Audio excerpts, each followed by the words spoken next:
नमस्कार दोस्तों, मैं Neetu Gupta, spiritual life coach. Welcome to the Bhagavad Gita series in real life. तो ये हमारा 9th चैप्टर चल रहा है, जिसके हम 25 वर्सेस कवर कर चुके हैं और आज हम 28 तक के वर्सेस को कवर कर रहे हैं।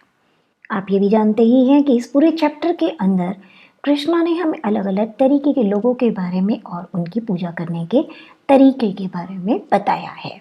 तो आगे कृष्ण अर्जुन को कहते हैं कि अर्जुन, जो कोई भक्त मुझे प्रेम से पत्र, फल, पुष्प, मिठाई इत्यादि अर्पण करता है, शुद्ध बुद्धि निष्काम प्रेमी भक्त का प्रेम पूर्वक अर्पण किया हुआ वह फल, पुष्प इत्यादि सगुण रूप से प्रकट होकर खुशी से ग्रहण करता हूँ। अर्जुन, तुम जो भी खा रहे हो, दान कर रहे हो, हवन कर रहे हो, तप कर रहे हो, सब मुझे अर्पित कर दो। अपने सारे कर्म मुझे समर्पित करके तुम उनके शुभ अशुभ फलों से, बंधनों से मुक्त हो जाओगे और उनसे मुक्त होकर मुझको ही प्राप्त होगी। चलिए समझते हैं यहाँ पर कृष्ण अर्जुन को और हम सबको क्या समझा रहे हैं। कृष्ण यहाँ पर हमको बता रहे हैं कि तुम जब पूजा करते हो तो मुझे तरह तरह की चीज़ें चढ़ाते हो। कभी फल चढ़ाते हो, कभी पुष्प चढ़ाते हो, कभी मिठाइयाँ चढ़ाते हो, कभी कपड़े चढ़ाते हो, कभी पान के पत्ते चढ़ाते हो, तो कभी कोई और चीज़ चढ़ाते हो। तो ये जो भी कुछ तुम मुझको चढ़ा रहे हो, जब तुम ये सब कुछ एक शुद्ध भाव से, शुद्ध मन से, शुद्ध मन और शुद्ध भाव क्या है? जब हमारा प्रेम शुद्ध हो जाता है, जब हम ईश्वर को इसलिए नहीं दे रहे कि हमको किसी को दिखावा करना है, मेरे पास खूब पैसा है और मैं खूब चढ़ा सकता हूँ और खूब अच्छा अच्छा सब काम कर सकता हूँ। इसी तरीके से पूजा का सारा सामान इकट्ठा कर लिया, पंडित जी ने कहा ये भी होना चाहिए, ये भी होना चाहिए, ये भी होना चाहिए, इतनी ही क्वांटिटी में होना चाहिए, इसी जगह से आना चाहिए, इसी रंग का होना चाहिए, इतना ही नंबर होना चाहिए, सब आपने इकट्ठा कर दिया। और जैसा जैसा पंडित जी ने कहा, किताब में लिखा है, आप किए भी चले जा रहे हैं। लेकिन जब कर रहे हैं तो मैकेनिकल ज़्यादा हो रहा है। आपका ध्यान इस चीज़ में है कि कहीं कुछ छूट ना जाए और ऐसा ना हो कि भगवान नाराज हो जाए फिर, या मेरी पूजा बेकार हो जाए। इसमें ध्यान ज़्यादा है, लेकिन इसमें नहीं है कि मैं ये प्रेम से भगवान को चढ़ा रहा हूँ। तो फिर से क्या हुआ, आपके भाव अशुद्ध हो गए। तो इस तरीके से क्या होता है, जब हम सुपरफिशियल तरीके से या प्राइड में आकर या किसी और गलत मंशा के साथ, जिसके अंदर आपका मन, आपके भाव अशुद्ध हो जाते हैं, तब अगर हम भगवान को कुछ भी अर्पित करते हैं तो भगवान उसको ग्रहण नहीं करते। लेकिन जब आप भले ही कोई महंगा महंगा सामान मत लाओ, कोई खूब ढेर सारा इधर उधर से खरीद खरीद कर सामान मत लाओ, लेकिन अगर आप प्रेम से, खुशी से अपने बगीचे में से तोड़कर एक प्यारा सा फूल भी भगवान को दे आए, उसमें से कांटे निकाल दिए पहले कि कहीं ये चुभ ना जाए भगवान को, तो आपका ये भाव भगवान फटाफट से ग्रहण कर लेते हैं। इसलिए जो इम्पॉर्टेंट चीज़ है वो है आपके शुद्ध भाव और शुद्ध मन। मैं पहले अक्सर ना जब वृंदावन जाया करती थी, अब तो मैं मंदिरों में नहीं जाती, लेकिन पहले का मेरा नियम था कि मुझे हमेशा वृंदावन जाना होता था 3-4 महीने में।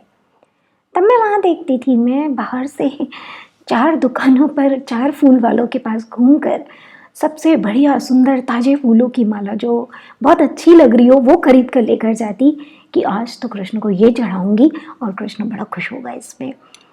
और अंदर जाकर जब मैं पंडित जी को देती वो यूँ फेंकते थे कि जैसे कोई कद्र ही नहीं है उस माला की, और मुझे बड़ा गुस्सा आता था वो देखकर। ऐसे ही मैं घी का दीपक लेकर जाती, सबसे बड़ा ढूंढ कर, और देसी घी का उसके अंदर कि खूब देर तक जलेगा और मेरे कृष्णा के उसमें उजाला रहेगा, और वहाँ पंडित जी उसको रख देते किसी भी कोने के अंदर। तो मुझको लगता क्या यार, मैं इतने मन से लेकर आई हूँ, इतने मन से कर रही हूँ, और यहाँ पे तो कुछ होता ही नहीं है उस तरीके से। तो ये भावों का डिफरेंस होता है। वो मंदिर के पुजारी हैं लेकिन उनके अंदर भाव नहीं है वो वाले।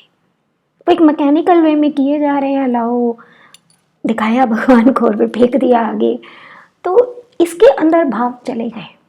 पर जब एक भक्त शुद्ध भावों के साथ ईश्वर को कुछ भी अर्पित करता है या नहीं भी करता, अपना मन ही अर्पित कर देता है, भगवान उसे भी ग्रहण कर लेते हैं। और उसमें भी कुछ पाने की कामना से मत कीजिए, फिर नहीं तो अशुद्धि हो जाएगी उसके अंदर। करना है तो बस करने के लिए कीजिए, प्रेम प्रेम तो यही होता है ना, हमें देकर खुशी होती है। प्रेम में खुशी हमें इस बात की होती है कि मेरे देने से, मेरे करने से मेरे प्रेमी को अच्छा लगेगा, ये होती है खुशी। ये नहीं होती कि उसको अच्छा लगेगा और अब पलट कर वो मुझे भी बहुत खुश देगा, ये फिर प्रेम नहीं रहा, ये सौदा हो गया। तो जब ऐसे भाव होते हैं तो कृष्ण कहते हैं मैं उन्हें सगुण यानी अपने सारे गुणों के साथ प्रकट होकर स्वीकारता हूँ। और ये सब मैंने तो अनुभव किया ही है, आप लोगों ने भी आई एम श्योर कहीं ना कहीं अपनी ज़िंदगी में अनुभव किया होगा। जब आपके भाव सच्चे होते हैं ना तो कृष्ण रिस्पॉन्ड करता है ज़रूर किसी ना किसी वे के अंदर। जैसा भाव वैसा ही कृष्ण। इसलिए हम ये नहीं कह सकते कि भगवान आप तो पार्शियल हो, कृष्ण मैंने ये किया और तुमने मेरी तो सुनी नहीं, इसकी सारी सुन ली। कृष्ण को सबके मन का पता है, उसको वो भी दिखता है जो आप छुपा रहे हो या आप बता नहीं रहे उसको। तो वो बहुत फेयर है अपने हर डीलिंग के अंदर, अपने हर काम के अंदर। इसलिए हमारा काम भी क्या होना चाहिए, अपने भावों को, अपने मन को शुद्ध करो। जो अर्पित कर रहे हो वो एक मैकेनिकल वे में मत करो, उसकी कोई ज़रूरत नहीं है। जो करना है चाहे इतना सा करो, लेकिन शुद्धता के साथ, खुशी के साथ, अपनेपन के साथ करो और बदले में कुछ पाने की चाहत मत करो। आगे कृष्ण अर्जुन को ये कहते हैं कि तुम जो भी खाते हो, पीते हो, दान करते हो, whatever activity you are performing, मुझे अर्पित कर दो। अब मुझे अर्पित कर दो का मतलब ये नहीं है मांस मच्छी खाओ और कह दो भगवान आपने तो कहा था आपको अर्पित करना है, तो मेरी क्या गलती है, मैंने खा लिया। चलो खा लिया कोई बात नहीं, लेकिन कृष्ण ने कहा है जब तुमको रियलाइजेशन हो जाए कि ये खाना गलत है तो गिल्ट में जीने की बजाय मुझे अर्पित कर दो और अपने आप को इस बोझ से रिहा करो। लेकिन तब जब गिल्ट की स्टेज तक पहले पहुंच तो जाओ। अगर आपको कोई रियलाइजेशन ही नहीं हुआ, आपको कोई गलती ही नहीं लग रही अपनी किसी काम के अंदर, तो क्या अर्पित करोगे भगवान को? आपके गुनाह अर्पित करने को नहीं कहा, आप पहले रियलाइज करो। रियलाइज होने के बाद उसको अपने पास मत रखो, वो अर्पित कर दो कृष्ण को। और अच्छे कर्म भी सारे अर्पित कर दो। आपने दान दिया, किसी की मदद की, अब ये मत सोचो कि पलट कर अब इसका मुझे भी मिलना चाहिए बहुत सारा, या उसी से बंधे रह जाओ कि नहीं मिल रहा तो अब मैं आगे क्यों करूं। जब आप कर्म करके फल की इच्छा को त्याग दोगे या फल को ईश्वर के हाथ में छोड़ दोगे, फल तो क्योंकि वैसे भी ईश्वर के ही हाथ में होता है, हमारे हाथ में तो होता नहीं है। ये इंसान को लगता है कि मेरे हाथ में, बहुत से ट्रेनर्स आपको, मैं बहुतों को जब सुनती हूँ, देखती हूँ, मैं खुद भी एक ट्रेनर हूँ, लेकिन मैं उस तरह से प्रैक्टिस इसीलिए नहीं कर पाती क्योंकि हमारे हाथ में सब कुछ नहीं है। किसी एक चीज़ के पीछे जब कोई सिचुएशन हमारी ज़िंदगी में आती है तो उसके अंदर बहुत सारे हमारे कार्मिक लेसन होते हैं सीखने समझने के। अब अगर आपको सिर्फ एक मटेरियल पर्सन बन के जीना है तो फिर आप ले लो हर चीज़ अपने हाथ में। बट अगर आप एक स्पिरिचुअल अलाइनमेंट के साथ जीना चाहते हो तो ट्रस्ट में यूनिवर्स खुद ही आपके सामने बहुत देख देख कर वो चीज़ खड़ी कर रहा होता है जिसकी आपको उस वक्त ज़रूरत है। अब अगर आप ये बोलते हो नहीं मैं तो अपना रचेता हूँ तो सब मेरे ही हाथ में है, अगर मैं चाहूँगा तो मैं करोड़ रुपए इसमें से कमाऊँगा ही कमाऊँगा, और अगर वो आपका सबक चल रहा है अभी आप नहीं कमाओगे, आपको छोड़ने हैं पैसे, तो यूनिवर्स बार बार अड़चने डालेगा। लेकिन आप गलत काम करके जैसे तैसे करके कर लोगे और फिर बाद में खाओगे ठोकरे। तो क्या होता है कि इंसान इसमें फंस जाता है। इसलिए कृष्ण कहते हैं तुम सिर्फ कर्म करो। ऑफकोर्स अच्छे कर्म करो, अच्छे कर्म चूज करो। ये नहीं है कि कुछ भी करो, कुछ भी नहीं है करना, अच्छे कर्म करने हैं। अच्छे कर्म करो, फल की कामना ठीक है, कोई एक गोल तो रखकर चलोगे, लेकिन अटको मत उसके साथ, अटैच मत हो उसके साथ, क्योंकि देयर आर मैनी फैक्टर्स जिसकी वजह से कभी डिले भी होगा, कभी हो सकता है जो तुम सोच रहे हो वो तुमको ना मिले, मैं कुछ और देना चाह रहा हूँ, और हो सकता है मैं कुछ उसके अंदर तुम्हारे सबक पूरे करा रहा हूँ या तुम्हारे नहीं किसी और के सबक पूरे हो रहे हैं। तो उसमें भी तो प्रोसेस डिले हो सकता है ना। लेकिन अगर तुम फल के साथ अटैच हो जाओगे तो तुम हमेशा दुखी रहोगे और बंधे रहोगे उसके साथ। इसलिए कर्म करो, रिजल्ट मुझ पे छोड़ दो, कर्म मुझे समर्पित कर दो। किसी को दान दिया है, बंधो मत अब उसके साथ कि मैंने चैरिटी की है तो मुझे भी मिलना चाहिए। वक्त आने पर जब आपको ज़रूरत है, यूनिवर्स अपने आप दे देगा आपको। ये बात मैंने बहुत अच्छे से अनुभव की है और अनुभव कर भी रही हूँ, और यहीं से मुझे प्रेरणा भी मिलती है कि फ्रूट से डिटैच होकर बस कर्म करते जाओ। जो उस वक्त करना ज़रूरी है वो करते जाओ और आगे बढ़ते जाओ। और ये तभी पॉसिबल होता है जब हम ये सोच कर करें कि ये कर्म करना ज़रूरी था मेरी स्पिरिट के लिए, मेरे हायर सेल्फ के लिए, इसलिए मैंने किया। यही मतलब है कृष्ण को कर्म अपने समर्पित करने का। आपने कोई अच्छा काम किया, आपने अपनी आत्मा के लिए किया, यानी आपने कृष्ण के लिए किया। तो जब आत्मा के लिए किया तो आपको तो आपका रिजल्ट मिल गया उसी समय। अब और कुछ अलग से आपको मिले ना मिले उसका मोह मत रखो, छोड़ दो उसको। जब ज़रूरत होगी तो आपका एक अकाउंट वहाँ बना हुआ है, मैंने कहा ना, वहाँ से आपको सप्लाई हो जाएगी। तो जब व्यक्ति इस तरीके से जीना शुरू कर देता है, जो कृष्ण अर्जुन को और हम सबको समझा रहे हैं, बार बार समझा रहे हैं, पूरी गीता में ये बात समझाई गई है। पूरी गीता में अगर मैं देखूँ ना तो मुझे ये कार्मिक थ्योरी जो है ना बहुत पसंद आई इन द सेंस कि ज़िंदगी में इसको मैंने जब अप्लाई करके देखा तो I found it absolutely correct. वैसे तो सांख्य योग भी हमारा बहुत सही है, भक्ति योग भी सही है, लेकिन कर्मा की मैं खासकर बात कर रही हूँ क्योंकि कर्मा को कृष्ण ने मुझे बहुत क्लोजली ज़िंदगी में अनुभव कराया है और बहुत सारे इसके रहस्य समझने में मेरी मदद की है।